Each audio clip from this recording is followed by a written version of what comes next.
하는 사람은 좀 특별한 사람이에요. 여러분과 제가 이 에녹을 주목해야 될 이유가 있습니다. 이 시대를 살아간 여러분과 제게는 이 에녹이 굉장히 중요한 의미를 가지고 있는 사람이에요. 그래서 오늘은 제가 에녹이라고 하는 주제를 선택을 했는데, 우리가 이제 비상적으로 알기로 하나님과 동행했다, 그리고 하나님이 데려가심으로 말미암아 사라졌다, 휴거받았다라고 하는 그 정도를 지금 알고 있습니다. 조금 더 구체적으로 여러분과 제가 알아야 되는 것은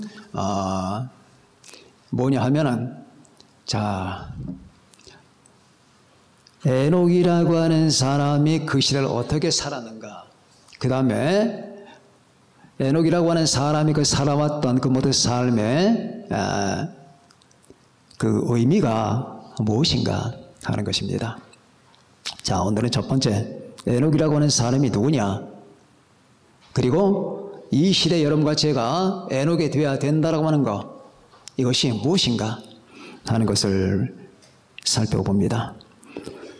여러분, 구약에 나타난 이 에녹이 신약에서 2번 언급이 됐는데, 유다서에는 이 보라, 주께서 수많은 사람과 함께 자들과 함께, 거룩한 자들과 함께 땅에 임하셨다. 그리고 그 땅에 임하신 그 목적은 경건하지 않은 사람들이 경건하지 않게 행동한, 경건하지 않은 그 행동들, 그런 걸 하나님이 심판하리 하심이라. 이게 어디에 나오느냐? 에녹서에 나오는 거예요. 에녹서. 자, 첫 번째, 에녹이라고 하는 사람. 에녹은 누구냐? 에녹서에 나오는데, 에녹서라는 게 있거든요. 근데 에녹서는 이 성경에 편집되지 않았습니다. 포함되지 않았어요. 에녹서는 모두 108장으로 이루어진 책이에요. 그 108장으로 이루어진 책 가운데서 제1장 9절에 바로 이 말이 나오는 거예요. 보라, 주께서 수많은 거룩한 자들과 함께 임하셨나니, 마지막 때에 이 마지막 지구 역사 끝에 하나님이 강림하실 걸. 왜냐하면 이 세상의 모든 악한 것과 더러운 것과 그 모든 죄악을 심판하기 위해서 주님이 수많은 거룩한 자들과 함께 임하신다. 이건 에녹이 예언한 거예요. 마지막 때, 이 지구 역사 끝에 하나님은 이 땅에 내려오신다. 자, 그런데 이 에녹서 전체를 보게 되면은, 우리가 인정할 수 없는 부분들이 많아요. 108장으로 이루어진 그 에녹서를 제가 이렇게 다 읽어 내려가면서, 야, 이건 아니다. 그래서 저는 에녹서를 믿지 않습니다. 에녹서를 믿지 않는데, 그러나 다 믿지 않는 게 아니라 성경에 언급된 그 바로 에녹서 1장 9절의 그 말씀만 믿어요. 그럼 왜 내가 믿지 않느냐? 에녹서에는 예수 그리스도의 구속이 안 나와요. 구속이 안 나오고 아주 환상적인 내용들이 많이 납니다. 천사들이 어떻게 타락했나, 그리고 환상적으로 이 땅에 있는 인간의 삶을 언급하는 게 아니라 천사들 사건만을 대부분 다루고 있어요. 그리고 그 내용에 아주 환상적인 것들이 많습니다. 공상과학 같은 그런 내용들이 많은데, 그러면은 어떻게 에녹이라고 하는 사람은 그 1장 9절의 그 내용을 거기다 삽입을 시켰느냐? 그건 믿어요. 왜냐하면 그건 영감받은 거예요. 그럼 왜 이 두 가지가 섞여버렸어요? 그러니까 그 당시에 에녹이 진짜 했던 말, 에녹은 설교자거든. 보라, 주께서 수많은 거룩한 자와 함께 임하셨나니 하면서 그 시대 심판을 선고하는 하나의 설교자입니다.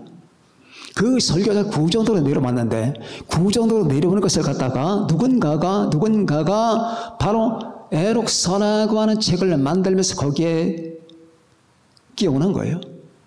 끼우는 거란 말입니다. 그래서 이 성경 편집자들이 성경을 형성할 때에 수많은 성경 박사들이 수많은 자료들을 갖다 검토하는 가운데 이 에녹서는 영감받은 책이 아니다 하고 제거한 거예요. 그리고 그 부분만을 인정하는 겁니다. 그 부분만. 그런데 그 부분만을 인정하지만 에녹서 전체는 에녹의 신앙과 에녹의 우리가 받아들여야 될 것들이 많아요.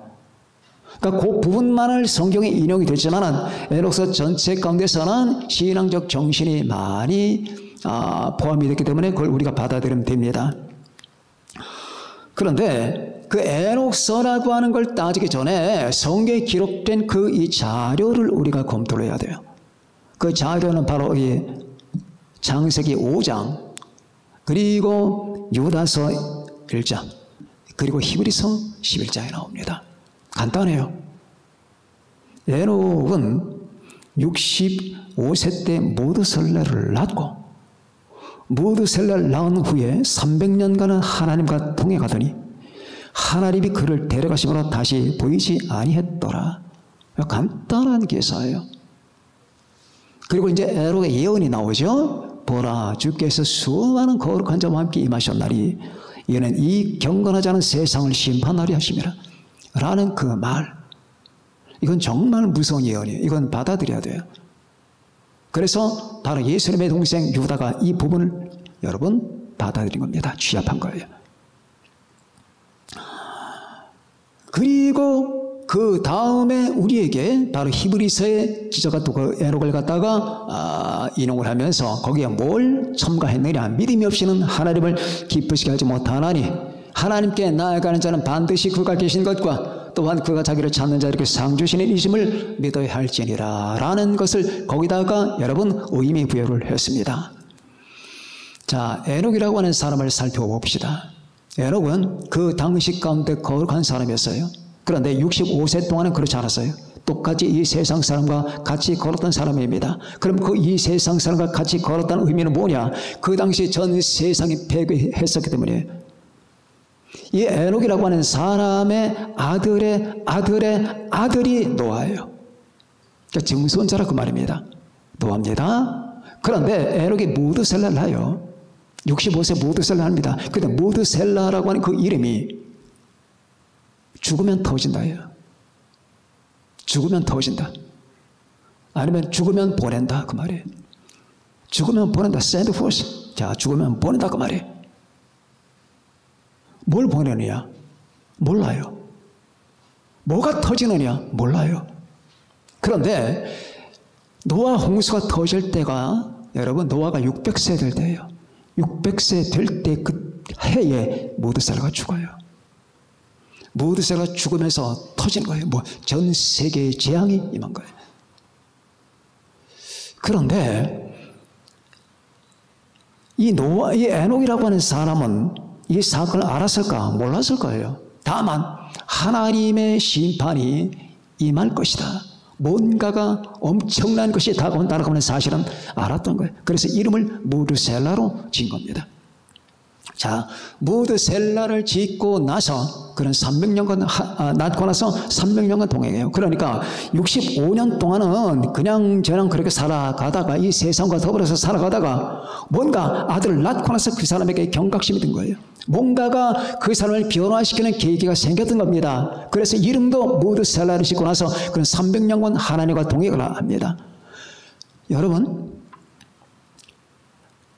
하나님과 동행한다는 말을 여러분 주목해야 됩니다. 신자들은 하나님과 동행을 하는 거거든요. 근데 이게 보통 문제가 아니에요. 여러분, 하루만 주님과 동행해 보세요. 힘듭니다. 하루도 동행하기 힘들어요. 왜 그러느냐? 예수 믿고 구원 받는 건 그 구원 말하는 게 아니에요. 구원 받은 사람들이 동행하지 않는 사람이 허다하잖아요. 동행은 일단은 마음이 같아야 돼요. 마음 일치가 돼야 돼요. 삶이 일치가 돼야 돼요. 뜻이 일치가 돼야 돼요. 자, 마음, 뜻, 생활이 하나님과 일치됐다 그 말입니다. 근데 그게 가능하느냐고. 우리가 한번 보자고요. 하루 동안 24시간 동안 우리의 마음이 하나님과 일치합니까? 주님과? 들락날락 거리잖아요. 넘을 선 안 넘을 선 다 들락날락 거립니다. 내가 가져야 될 감정, 갖지 말아야 될 감정, 가져야 될 관심, 버려야 될 관심, 들락날락 거려요. 다시 말하면 우리의 마음이 어떤 때는 쓰레기통이 되는 거예요. 그건 동행이 아니에요. 동행이 아니라고요. 그러니까 여러분과 제가 하나님의 은혜로 구원은 받았지만은 우리가 잘나서 구원받은 게 아니에요. 만약 하나님과 동행하지 않으면 전부 멸망받아라 한다면 우리 다 멸망받아야 돼. 그러나 하나님의 은혜로 예수 그리스도 안에 있는 하나님의 은혜로 구원받았기 때문에 우리는 하나님의 자녀가 됐고 하나님의 자녀가 됐지만은 그러나 우리가 하나님과 동행을 하지는 못할 때가 많습니다. 거대한 안목에서는 거시적인 안목에서 우리가 하나님과 동행을 해. 왜? 이 세상을 거슬러서 우리가 주님의 뜻대로 살고자 하니까. 그러나 구체적인 국면에 들어가면 우리가 주님과 동행을 못합니다. 못하는 경우가 많아요. 하루도 못해요. 근데 300년을 해요. 기억하셔야 됩니다. 우리가 정신 차리잖아요. 어떤 때는 야, 나 이렇게 살면 안 되겠어. 내가 기도도 안 하고 성경도 안 보고 내가 가만히 하는 그 꼬라지를 보니까 뭐 사실 세상 사람과 다른 게 아무것도 없어. 이렇게 사는 게 그리스도인의 삶이 아니잖아. 정신을 바짝 차립니다. 그 바짝 차리는 게 일주일은 못 가. 일주일은 못 간다고. 동행이 깨진단 말이죠. 오늘은 좀 피곤하니까 오늘 기도를 좀 건너뛰자. 동행이 깨진 거야. 기도 안 하면 동행이 깨지는 거야. 그런 입장에서 우리가 비추어 볼 때에 노아가 에녹이 300년간 하나님과 동행했다라고 하는 거 굉장한 일이에요. 그 시대는 지금처럼 폐약했어요. 노아 시대 그리고 에녹 시대 그 폐약했습니다. 그걸 어떻게 알 수 있느냐? 그 에녹의 예언을 보면 알아요. 얼마나 불경건하고 불경스러운 그 마음과 심보, 마음보따리 인간의 행동, 양식들이 폐괴해서 충팽만했으면은 이 현실 속에서 에녹에게 예언의 영이 임하면서 바로 이들을 질타하고 심판하는 예언이 벌어지냐고요. 불경건한, 경건하지 않은 게 4번 나와요. 4번. 경건하지 않은, 경건하지 않은, 경건하지 않은, 경건하지 않은. 그런 속에서 에녹은 하나님과 동행을 시작합니다. 그러다가 사라져요. 사라집니다. 없어져 버려요. 하나님이 데려가셔서 테이크. 하나님이 테이크. 사라지는 거예요. 두 사람이 맷돌을 갈고 있다가 한 사람은 데려감을 당하고 바로 그거예요. 두 남자가 밭에서 땅을 갈고 있다가 한 사람을 데려감을 당하고 한 사람은 땅에 남겨둘 것이요. 데려간다고 말이에요. take away. 데려간다고 말이에요. 그러니까 우리가 잘 쓰는 말로 거토 우리를 들어 올린다는 말입니다. 사라지게 된다. 두 남자가 밤에 잠자리 누워있으면 한 사람은 데려감을 당하고 한 사람은 남겨둘 것이요. 이 사건이 반드시 이루어진다고 했었죠. 무서운 사건입니다. 그러니까 이 인류 역사상 가장 공포스럽고 정말로 기이한 일이 벌어집니다. 그 말을 가르는 이 단어가 데려감이에요. 데려간다고 말이에요. 왜 데려갈까요? 살아가니까. 지금부터 나는 이 세계를 붕괴시킬 것이다. 그런데 그 붕괴시키는 과정 속에 너희를 둘 수 없다. 이리 와라. 데려가시는 거예요. 하나님이 지구를 붕괴시키고 우주 역사를 바꾸려고 하는 때에 자신의 신부가 이 땅에 그대로 그 폭풍 같은 비를 맞게끔 알아신다고 말입니다. 데려간다고 말이에요.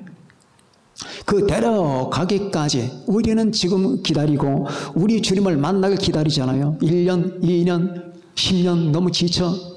근데 에녹은 300년간을 주님과 동행을 했어요. 300년간 그 시대를 거스르면서 그 시대의 악함을 거스르면서 그 시대의 풍조를 거스르면서 그 시대의 철학을 거스르면서 그 시대의 영적 풍조를 거스르면서 그 시대의 인간의 흐름을 거스르면서 이 거스림이 중요한 거예요. 살아있는 사람은 거스리거든요. 휩쓸리지 않거든요. 그러면서 하나님과 동행을 합니다. 그러면 구체적으로 그가 하나님과 동행했다라고 하는 것은 무슨 뜻인가? 자, 봅시다.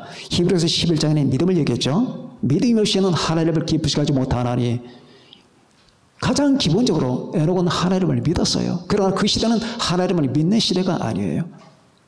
지금도 이 세상은 얼마나 하나님을 믿지 않고 예수 그리스도를 믿지 않습니까? 인터넷 들어가 보세요. 아직도 개독합니다. 기독교가 아니라 개독교라 그 말이에요. 언제가 제가 말씀드렸죠. 이 개독이라고 하는 사람은 전부 대환란에 다 들어갑니다.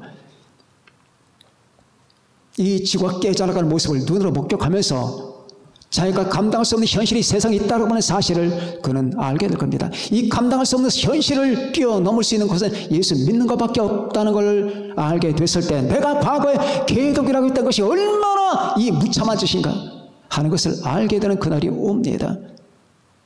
믿지 않아요. 하나님을 믿지 않고 예수님을 믿지 않습니다. 주님의 십자가를 믿지 않습니다.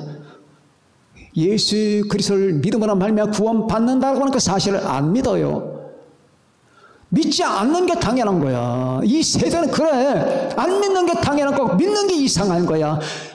야, 너 교회 다닌다면서 너 또라이 아니야? 너 미쳤지? 어떻게 정상적인 인간이 예수를 믿을 수가 있겠냐고. 자기들이 미쳤는데. 니들이 미쳤단 말이야. 네 부모가 너를 낳아줬지. 근데 너는 지금 뭐라고 말하느냐? 내게는 부모가 없다는 거야. 네가 미쳤냐? 내가 미쳤냐? 부모가 너를 낳았잖아. 네가 너를 만든 게 아니잖아. 네가 어느 날 갑자기 이 지구상에 뚝 떨어진 게 아니잖아. 부모가 너를 낳았기 때문에 네 아버지와 어머니가 결혼해서 합방을 하고 그래서 네가 나온 거 아니야. 그런데 네 논리는 뭐냐면 나는 부모가 없다는 거야. 나는 스스로가 태어났다는 거야. 그래서 난 부모 따위는 안 믿는다는 것보다 100배나 더 나쁜 짓을 네가 하고 있다는 게 뭐냐? 하나님을 부정하는 거야. 어리석은 자는 그 마음에 이르기를 하나님이 없다 하도다. 그들은 부패하며 얼마나 부패했기에. 그래서 인간이 가장 최악으로 부패한 그 징조가 뭐냐? 하나님을 부정하는 거예요. 무신론은 하나님을 부정하는 것은 가장 인간이 악한 행동입니다. 그런데 이 시대가 이렇게 팽배하다 그 말입니다. 이게 일반화가 됐어요. 예수를 믿지 않는 거, 하나님을 믿지 않는 게 일반화가 됐다 그 말입니다. 그래서 여러분과 저는 주눅들면 안 돼요. 여러분 학교 가서나 여러분 그 직장 가서나 사회에 나가셔서나 어떤 모임에 가서 내가 믿는다라고 하는 당당하게 말할 수 있고, 나 예수 믿는다. 예수님은 나의 구세주다. 나는 하나님을 신뢰한다. 이 말을 할 수 있어야 됩니다. 쭈빗쭈빗하면서 뒤로 물러가고 입 딱 다물고 그러면 안 돼요. 나 하나님의 사람이라고 하는 거, 나 예수 믿는 사람이라고 하는 거, 이걸 말을 할 줄 일부러 막 떠들 필요는 없지만은 그런 기회가 왔는데도 불구하고 슬금슬금 뒷걸음질 친다든지 하는 일이 있어서는 안 된다 그 말입니다. 내가 그와 갈라질지언정 너와 내가 지금 갈라져도 상관이 없어. 혹시 부모와 내가 갈라져도 어쩔 수 없는 거예요. 그거는 이 믿음만큼은 하나님과 나에 대한 그 관계만큼은 부모도 내 어떤 형제도 이건 나눌 수가 없는 거란 말이야. 이건 내가 나빠서 그런 게 아니야. 사실을 부정하니까. 예를 들면 내 부모가 날 낳아줬기 때문에 너 감사하잖아. 날 키워주고 너무 감사하잖아. 근데 내 부모가 사실을 부정한다 그 말입니다. 다시 말하면은 내 옆에 어떤 친구가 그 부모가 좋아하는 내 친구가 있단 말이야. 그 친구가 다른 친구를 죽였어. 그 부모가 봤어. 나도 봤고. 근데 부모가 하는 말이, 부모가 걔를 좋아하니까 너 절대 걔가 얘를 죽였다고 얘기하면 안 돼. 걔는 죽인 게 아니야. 걔는 스스로가 죽은 거야 라고 말하면은, 걔는 스스로가 죽인 거지 A란 애가 B를 죽인 게 아니란 말이야. 그렇게 알고 있어야 돼 라고 하면 사실이 아니잖아. 이 사실 아닌 걸 부모라는 이유 때문에 이 사실이 아닌 걸 사실로 둔갑할 수는 없는 거 아닙니까? 진리가 더 중요한 거야. 내 부모보다 진리가 더 중요하고 내 자식보다 진리가 더 중요하다 그 말이야. 근데 진리를 부정한다고? 그러면 이 진리를 부정하는 게 세상은 싸워야 되는 거야. 이걸 전쟁이라고 하는 거야. 영적 전쟁이라고 하는 겁니다. 그런데 그 세대가 그랬어요. 하나님을 믿지 않았다 그 말입니다. 그럼 믿지 않은 정도가 아니야. 이 불경이라는 말은 하나님을 욕한다 그 말이에요. 불경, 하나님을 모욕한다고 말입니다. 하나님을 막 하는 행동들이 모욕을 하는 거예요. 지금 전 세상에 얼마나 하나님을 모욕해요. 하나님을 불신하는, 안 믿는 거, 자, 그것도 나쁜 건데 마치 하나님이 없는 게 당연하다는 듯이 떳떳하게 행동하잖아. 그래서 거기서 뭐가 진화론이 나오고, 거기서 무신론 철학이 나오고, 거기 자연주의 철학이 나오고, 거기서 인간이 오만 가지 이 세속주의가 나오는 거 아닙니까? 지금 거리마다 보세요. 여러분, 이 송내에서 서울역까지 여러분 지하철 타고 가면 그 각 주변에 간판들이 얼마나 많아? 건물들이 얼마나 많고, 사람들이 얼마나 많고, 정거장이 얼마나 많아. 그 가는 길에 하나님을 연상케 하는 뭔가 작품이 하나라도 있습니까? 예를 들면은 하나님은 우리의 창조자입니다. 예수 그리스도를 믿어야 됩니다. 아니면은 그럼 어떤 건물이 있다든지 없잖아. 근데 이게 몰라. 이게 당연한 건 줄 알아. 얼마나 세상이 여러분 빛과 번쩍하게 하나님을 모욕하는데, 다시 말해 세련되게 모욕한다고 말이죠. 그런데 에녹은 그 시대의 불경건을 담지 않았어요. 하나님을 경외했습니다. 에녹이라는 사람은 하나님을 경외하는 사람이에요. 나는 하나님을 경외한다. 자, 여러분은 스스로 이렇게 한번 말해 보십시오. 어느 날 아무도 없는 방 안에, 아니면 모든 사람이 잠든 방 안에서 여러분 혼자 있을 때 여러분 이렇게 한번 자기 자신에게 여러분 외쳐보세요. 나는 예수 그리스도를 믿는다. 두 번째, 나는 하나님을 경외한다. 나는 하나님을 사랑한다. 그럼 놀라운 반응이 여러분 속에서 생겨날 겁니다. 뭔가 자아 정체성이 이제 확인이 될 거예요. 나는 예수 그리스도를 믿는다. 나는 하나님을 사랑한다. 나는 하나님을 경외한다. 이렇게 에녹은 하나님을 경외하는 사람이었습니다. 또 한 가지, 에녹은 기도하는 사람이에요. 자, 왜 그러느냐?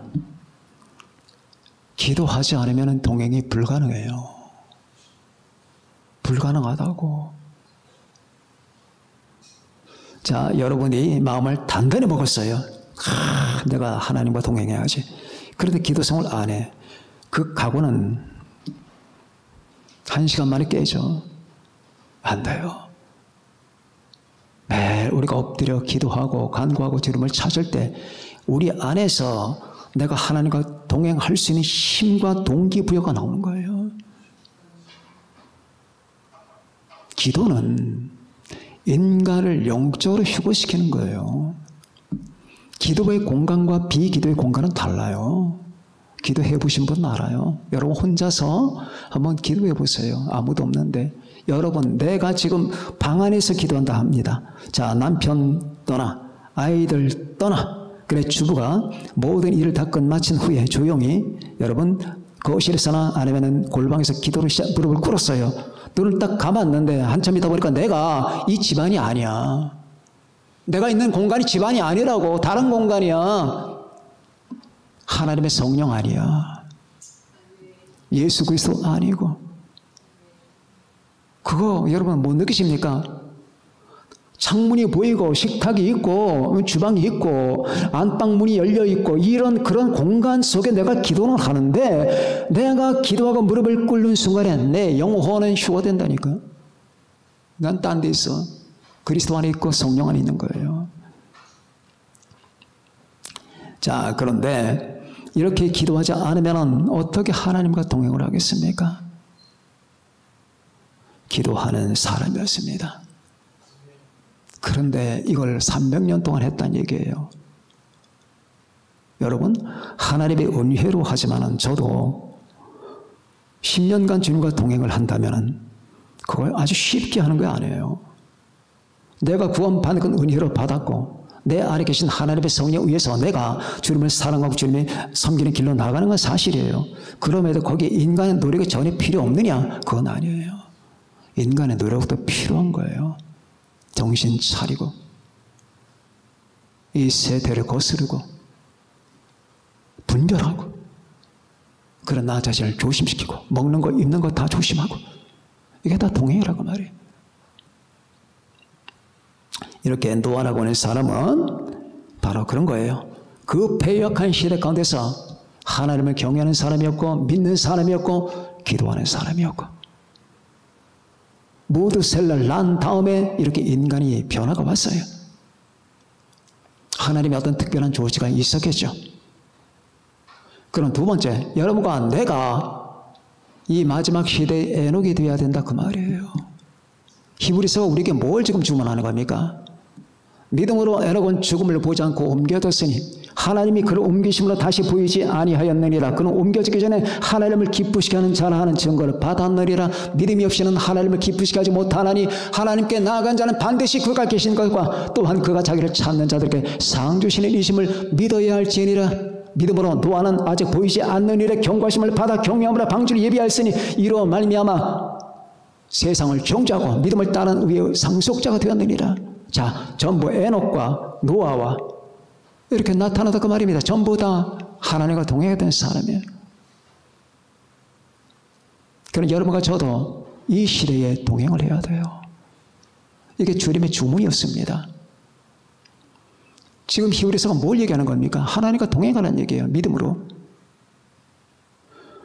그리고 구약 성경이 창세기 5장에 에녹이 하나님과 동행하더니라고 하는 말을 괜히 여러분 그 사람 묘사하기 위해서 나온 게 아니잖아요. 여러분과 저에게 이 같은 삶의 모범을 우리에게 제시한 겁니다. 이 시대를 우리는 에녹을 주목하면서 살아야 됩니다. 300년간을 하나님과 동행하면서 하나님께 영광을 돌렸던 이 에녹 같은 삶의 패턴이 어떤 것인가? 아, 힘들다. 왜? 온통 우리를 둘러싼 것들이 전부 다 불경문화거든. 먹는 거, 입는 거, 사는 거 다 불경문화예요. 정신 바짝 차려야 됩니다. 여러분 백화점 가잖아요. 백화점 가서 예수 믿는 사람으로 가야 돼요. 죄 많이 진다고. 응? 이 세상 문화가 인간을 가만 안 놔둬요. 파도 친다니까. 이 세상이 파도 친단 말입니다. 거리에 나가 여러분 음식 문화 뷔페집 한번 가보세요. 사람들이 줄줄이 모여서서 여러분 먹으려고 여러분, 목사님 먹는 거 잘못됐다는 얘기가 아닙니다. 아, 당연히 사람이 먹고 살아요. 문제는 탐식을 얘기하는 거예요. 탐식을. 뷔페집만 가면 보통 사람들이 집에서 먹는 것보다 2배 이상을 먹어요. 여러분, 저는 잘난 척을 하는 게 아니라 딱 3,000원치만 먹습니다. 아니면 많으면 5,000원어치. 여러분, 이게 잘난 척이 아니라 여러분 웃으라고 하신 얘기입니다.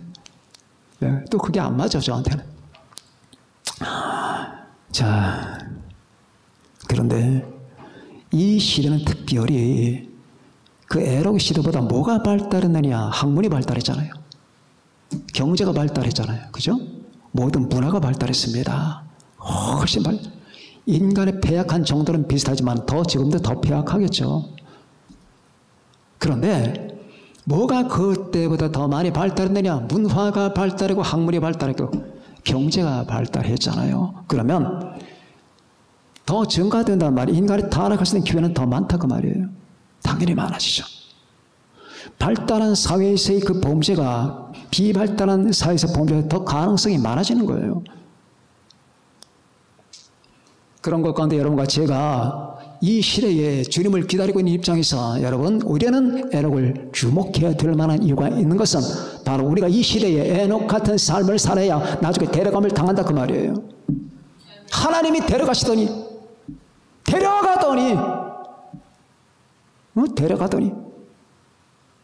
하나님이 날 데려가는 사람이 되어야 된다 그 말입니다. 데려가지 않은 사람 많습니다. 세상에. 여러분 일단 휴가 발생하고 나면 이 세상은 좀 패닉 상태에 빠지게 됩니다. 이 패닉 상태에서 패닉 상태를 비집고 나타나는 자가 적그리스도예요. 그리고 그 기운이 지금 무르익었어요. 그러니까 여러분과 제가 지금 특별히 조심을 해야 되는 것은 영적인 아니면 물질적인 아니면 정신적인 이 수많은 물결들이 지금 쇄도하고 있다 그 말입니다. 여러분과 저를 둘러싸고 있는 이 모든 세력들이 말이에요. 눈을 떠서 한번 보자고요. 이 영적인 흐름과 이 지적인 흐름, 그리고 물질적인 이 흐름이 전체가 도저히 건너뛸 수 없는 그 쓰나미처럼 우리에게 밀려오는 이 세대 가운데서 어떻게 내가 하나님과 동행을 하겠느냐. 그러니까 특별히 조심해야 되는 겁니다. 그래서 지난 시간에 제가 말씀을 드렸죠. 너희는 스스로 조심하라. 그렇지 않으면 방탕함과 술 취함과 생활이 염려로 마음이 둔하여지고 뜻밖의 그날이 덫과 같이 너에게 임하리라. 이 날은 온 지구상에 거하는 모든 사람에게 임하리라. 무섭죠? 이 말은 데살로니가전서 5장으로 연결됩니다. 그들이 평안하다, 평안하다, 안전하다 할 그때에 임신한 여자에게 해산의 고통 이맘처럼 멸망이 갑자기 이 말이니 그들이 피하지 못하리라. 이 말이에요. 지금은 사람들이 마음 놓고 죄를 짓고 마음 놓고 하나님을 모욕하고 마음 놓고 예수님을 믿지 않지만은, 그러나 이건 다 때가 있고 끝이 있습니다. 우리는 이 시대에 어떻게 살아야 되느냐? 에녹같이 살아야 됩니다. 에녹같이 산다는 건 여러분 에녹처럼 주님과 동행한다는 얘기예요. 그럼 어떻게 동행한다고? 에녹이 하나님을 믿었죠. 여러분과 저는 예수 그리스도를 믿고 주님 안에 거해야 됩니다. 노아의 방주는 다른 거 아니에요. 예수 그리스도 안이 노아의 방주입니다. 예수 그리스도 안에 거하라. 너희는 내 안에 거하라. 나도 너희 안에 거하리라. 주님께서 말씀하신 대로 여러분과 저는 주님 안에 거하면서 예수 그리스도를 믿고 그리고 하나님을 경외하십시오. 거룩한 걸 경외해야 됩니다. 세상이 거룩한 걸 모욕하는 거, 거룩한 걸 모욕하는 거, 이거 전부 다 심판받습니다. 여러분, 제자가 과거에 자기를 가르치던 선생님, 선생님 전화합니다. 선생님 보고 싶습니다. 떨어진 지가 몇 년 되니까 선생님이 그립습니다. 그래 전화하고 편지를 합니다. 그러니까 선생님은 또 제자가 보고 싶으니까 나아갑니다. 나아갔는데 이 제자가 선생님께 수면제를 먹이고 겁탈을 하고 그리고 지갑을 뒤져서 돈을 훔쳐갑니다. 이거 뭡니까? 거룩함을 깬 거예요. 하나님의 질서는 거룩함이거든. 이 거룩함을 깨는 자는 반드시 심판을 받아요. 하나님은 가만히 안 계십니다. 이 세상 질서라는 게 있는 거예요. 거룩함이라는 게 있잖아요. 이 더러운 것보다는 깨끗한 게 사랑스럽고, 무질서한 것보다는, 타락한 것보다는 거룩한 게 아름답고, 그렇지 않아요? 악한 것보다는 선한 게 아름답고, 이게 더 하나님의 성품에서 나오는 거거든. 이걸 지켜야 돼요, 인간은. 선을 지켜야 되고, 정의를 지켜야 되고, 거룩함을 지켜야 돼요. 진선미를 지켜야 됩니다. 진선미. 목사님, 죄인들이는 물론 이걸 인정한다. 우리가 그렇게 지키면서도 죄를 져? 내 얘기는 마음 놓고 아무런 뉘우침도 없이 아무런 제동도 없이 마음 기뻐서 죄를 짓는 것, 이건 다 심판을 받아요. 여러분과 저는 에녹처럼 주님과 동행할 때 먼저 우리 주 예수 그리스도를 믿고 이 세상과 분리되어야 됩니다. 구별되어야 됩니다. 에녹은 그 당시 구별된 사람이었습니다. 여러분과 저도 구별되어야 됩니다. 구별되어야 됩니다. 구별을 깨뜨리지 마세요. 여러분, 불신자 친구들과 같이 앉아서 농담하지 마세요. 심판받습니다. 그들이 끝없이 입에서 토해낸 이 토악질, 하나님께 대한 불경과 예수 그리스도의 모욕과 이런 걸 내가 그들과 왜 그걸 맞대면 해야 됩니까? 거부해야 됩니다. 나 일어난다. 내가 내 앞에서 내가 섬기는 하나님을 모욕하거나 예수 그리스도에 대해서 여러분 경멸한다면 나는 이 자리에 있을 이유가 없다. 일어나는 거예요, 그냥. 그게 누구든지 내 부모라도 마찬가지예요. 당신이 날 사랑해 주는 건 고맙지만은 예수 그리스도와 하나님께 대해서 모욕질하는 건 이건 내 개인적 신상의 문제가 아닙니다. 진리에 어긋나는 겁니다. 그게 구별이라고 하는 거예요. 구별. 우리는 예수 그리스도 안에서 그분의 보혈로 말미암아 구별받았습니다. 하나님의 성령으로 말미암아 구별받았습니다. 우리는 이 땅에서 끝없이 주님의 그 십자가 공로를 따라 우리는 그 의의 옷을 입고 우리 하나님의 영광을 찬송하는 사람들입니다. 여러분과 내 가슴 속에 피가 뿌렸습니다. 하나님의 성령이 여러분과 나에게 부어졌습니다. 구별되죠. 그리고 이제는 하나님을 경외하고 기도해야 됩니다. 이 세상을 거슬러 나가야 됩니다. 거슬러 나갈 만한 준비가 되어 있습니까? 이 세상을 무조건 다 부정하라 그런 말이 아니에요. 수도원에 들어가라는 말이 아니에요. 이 세상 여러분 살아야 돼요. 자, 물감이 있습니다. 자, 물에다가 물감을 풀었어. 그럼 물감에 녹아. 여러분의 삶의 방식은 이 물감처럼 살면 안 된다는 얘기예요. 패턴을 가르쳐 드릴게요. 그런데 그 물속에다 유리구슬 하나 집어넣었어. 유리구슬은 100년이 지나도 안 녹아. 그러나 유리구슬 이 물속에 있다 그 말입니다. 여러분과 내가 이 세상에 있어요. 이 세상에 살아야 돼. 그러나 절대 풀어지지 않아. 내 형태, 본질적인 형태는 그대로 유지한다 그 말입니다. 유리구슬 같은 패턴을 지켜야지 물감 같은 패턴을 지키면 안 된다 그 말이에요. 그냥 풀어져 버려. 이 세상을 거슬러 가야 됩니다. 아까 제가 말씀드렸듯이 죽은 고기는 물에 떠내려갑니다. 고기가 말이에요. 죽으면은 쉬는 물 흘러가는 대로 가. 또 내려가. 그런데 살아있는 고기는 절대 안 떠내려가. 대표적인 고기가 연어잖아요. 자기가 방류했던 바로 그 지역을 찾아서 수천 킬로, 수백 킬로를 찾아옵니다. 때로는 거센 물결을 만나요. 때로는 폭포를 올라가요. 폭포에서 위에서 아래로 폭포가 떨어지는데 어떻게 그걸 거슬러 올라 저 건너편으로 가냐고요. 근데 간단 말이에요. 연어는. 우리가 그렇잖아요. 이 세상의 거센 물결에 어떻게 우리가 도전하겠느냐. 왜 못 도전해요? 연어도 하는데 할 수 있단 말입니다. 여러분 거슬러 가세요.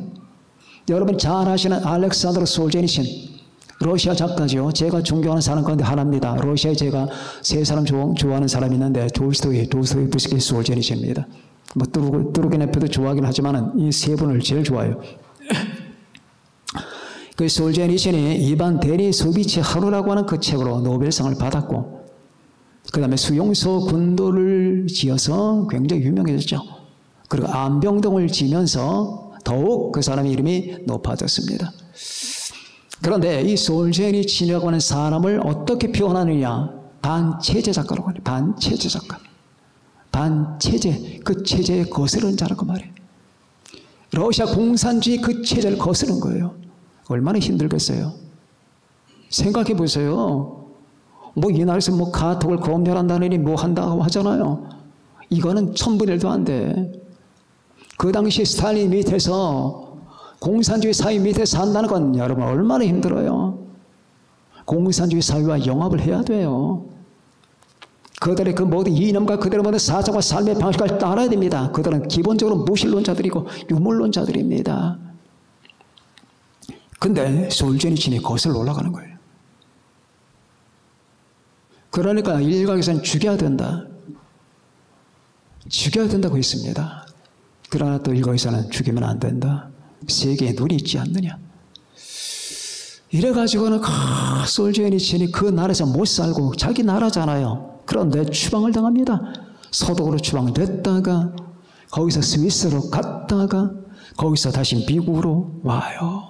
그리고 1994년에 소련 연방 해체되면서 다시 귀국합니다. 러시아로. 뭡니까?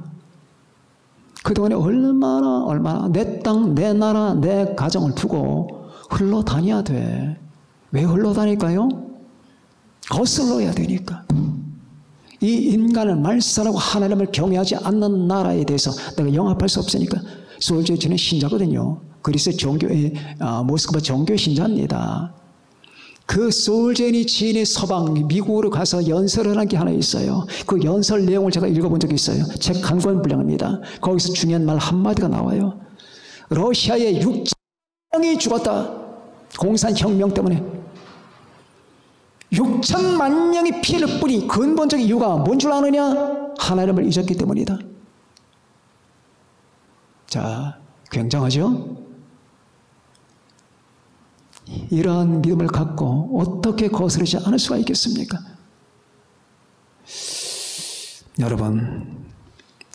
여러분과 저는 이 시대를 살면서 우리는 특별히 어려운 것도 없어요. 마음만 먹으면 얼마든지 우리가 주님과 동행할 수 있어요.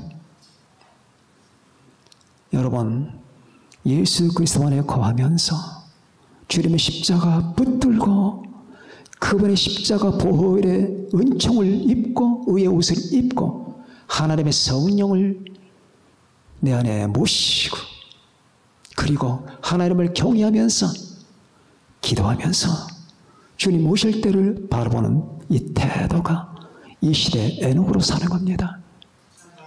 우리 모두 주님 만날 때까지 에녹을 기억하면서 노아를 기억하면서 이 사람들의 삶의 행동 방식을 살펴보면서 이 시대를 떠나란 말이 아니라 거스르면서 여러분 주님과 동행하는 여러분과 제가 되시기를 바랍니다. 기도하겠습니다.